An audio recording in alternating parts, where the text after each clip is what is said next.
Hello from Green Island. It's a beautiful sunny autumnal morning, and as the days grow slightly shorter, the sun isn't as hot, we often find that the borders in the garden have gone past their best. A lot of people complain to me at this time of year that their garden lacks colour. For me, the gentle, subtle changing of seasons in September, we get the colours moving from the hot, vibrant colours of the summer borders into a gentle, maturing wine red colour. Everything's sort of purple, verging on pink, but we're not quite at those autumnal colours yet. The foliage colour, as always for me, is really important. But to set that off, I still like to have a range of perennials and flowers as well in the garden, giving colour to cut for the house and also to brighten up the borders. So today I'm going to show you some of what I consider to be the best perennials for early autumn time, September in particular.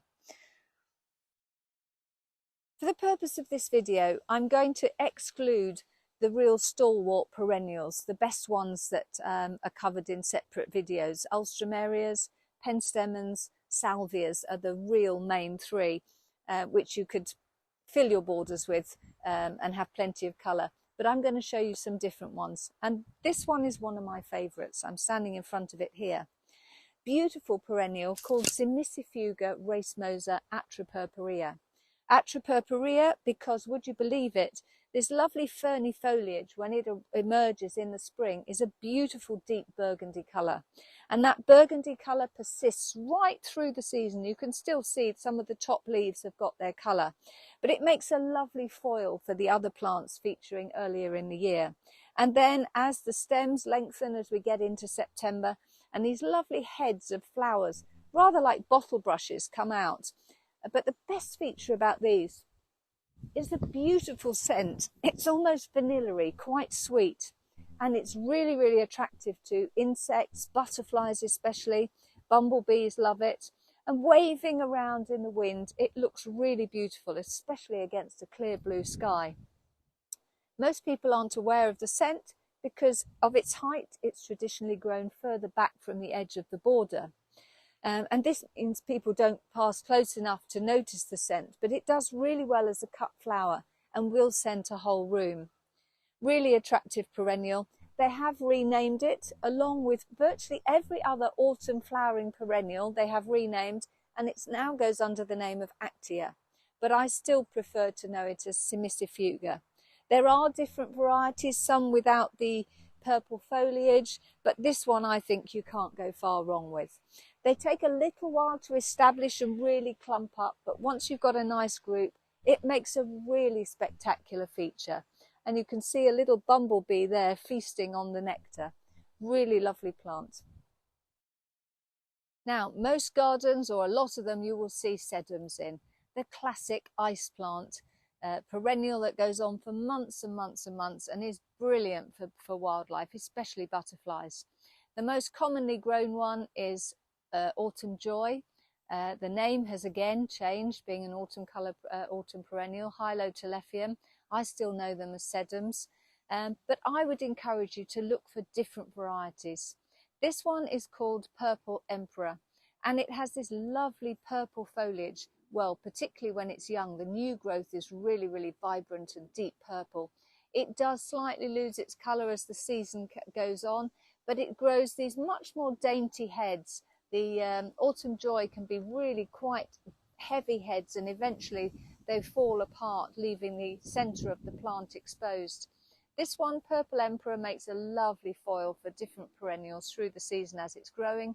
And then these lovely pretty pink flowers it has on it. Again, brilliant for wildlife. Even the seed heads are attractive long after the flowers have gone, but a wonderful perennial. So I would get this one if you possibly can, Purple Emperor. This is one of my favourite autumn flowering perennials. It's really a rhizomatous perennial, so it travels by horizontal roots, and it comes from South Africa. It's called the Kaffir lily as the common name.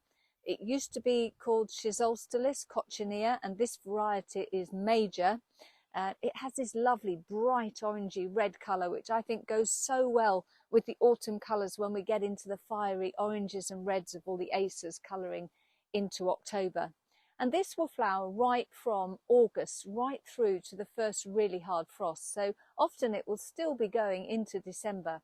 So it makes it a really good long-lasting perennial. It comes from South Africa and it does need a relatively moist summer to do really, really well. Although having said that, this year's been exceptionally dry and it's still done really well.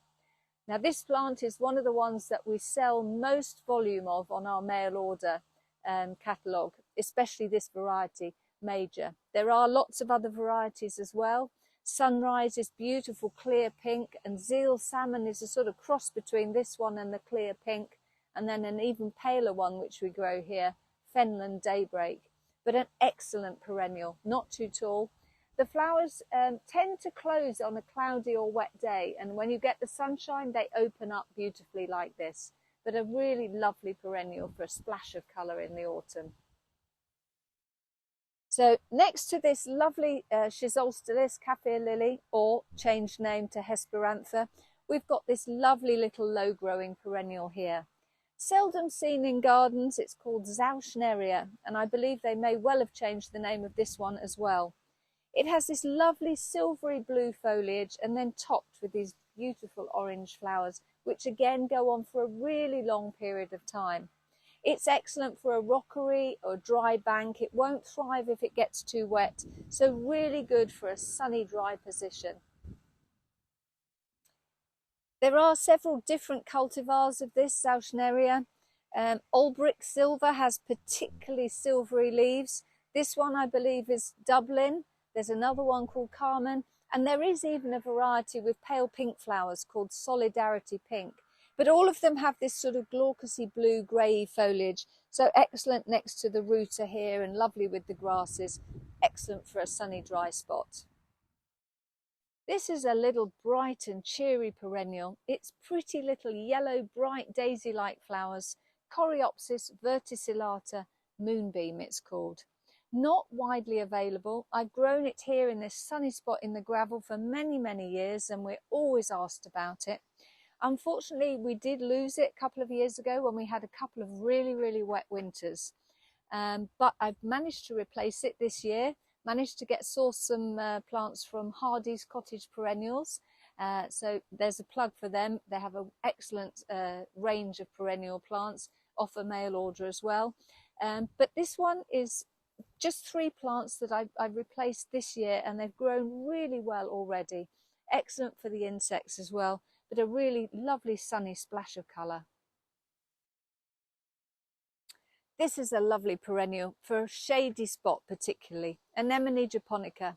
These gorgeous classic anemone flowers flower in the autumn, come up from attractive foliage and stems. They tend to spread quite a lot. If you've got a moist position, some of these Japanese anemones can almost become invasive, but I tend to grow them in the woodland areas where it's fairly dry, and they never become a menace that way. You'll see some of the clumps in the larger borders where they have more moisture, and they're becoming bigger areas and slightly harder to control. But this one behaves perfectly here. And of all the Japanese anemones, this one is my favourite. It's called Honorine Gerbert. And I just think it's so elegant, and it's such a splash of colour. It lightens up a dark, shady spot beautifully. This is a really pretty cultivar. Anemone japonica, Queen Charlotte she's called. Big, pale pink flowers. Very, very pretty. Not too rampant, this one again. You can see it growing side by side with this one, which is called Hadspan's Abundance. It has much, much smaller flowers, brighter stamens in the middle there, that lovely yellow colour. But the really distinctive thing about this one is that every other petal is a darker colour. And if you turn it over on the back, you can really see that feature. Look at these dark ones there. So it's a very simple way to tell this variety. It's unique to it. It's called Hadspan's Abundance, and it is quite a prolific grower. If we just have a look round and see how this area has grown compared to the small patch of Queen Charlotte we've got here. But they do make really long-lasting, long-flowering autumn perennials, so an excellent one to consider. But plant with care if you've got a moist border, because they will put in a takeover bid. Here deep in the woods is another lovely perennial for shade.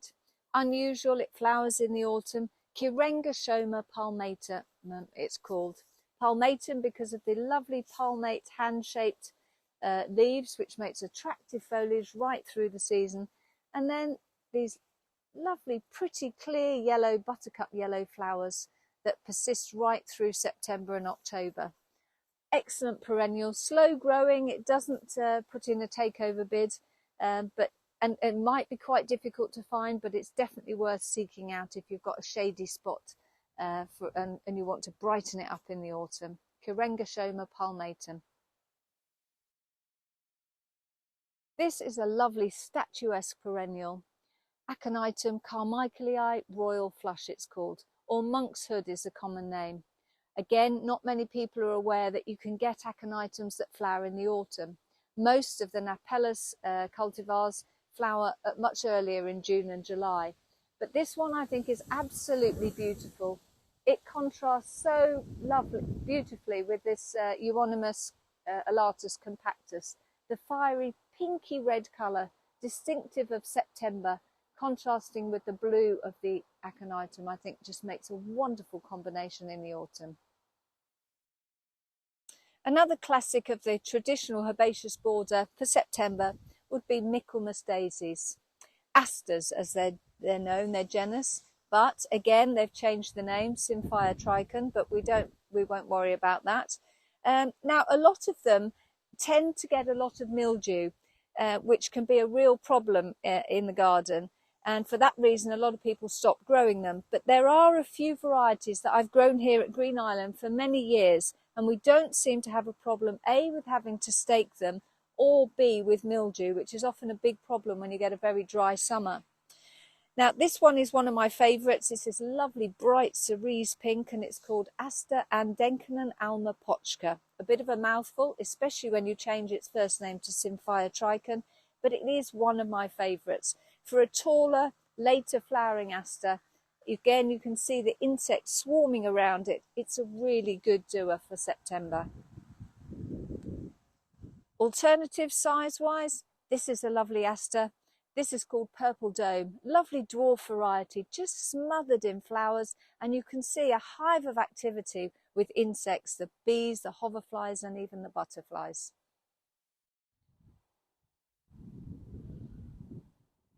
Now, a lovely, unusual perennial, similar to the asters or Michaelmas daisies, as they're traditionally known, is this one. It's called Vernonia. Vernonia lettermanii is this particular one, and it belongs to the knapweed family. But it has lovely, really long, thin leaves, attractive foliage, and then these lovely heads of purple flowers, which persist right through September. This is a new one to me this year, and I really like it. It's not quite as tall as the one that I've grown previously, Vernonia crinita, which is very nice, but that tends to flower slightly earlier. But again, excellent for wildlife and a lovely splash of purple colour during September and October. Thank you for watching today. I hope that's given you a few ideas to brighten up your garden at the end of summer and well into the autumn. We do sell all of the perennials featured in our video today by mail order, so you can always email us, contact us if you're interested in buying any. But once again, thank you very much for watching, and we look forward to seeing you on the next video. Please remember to like and subscribe.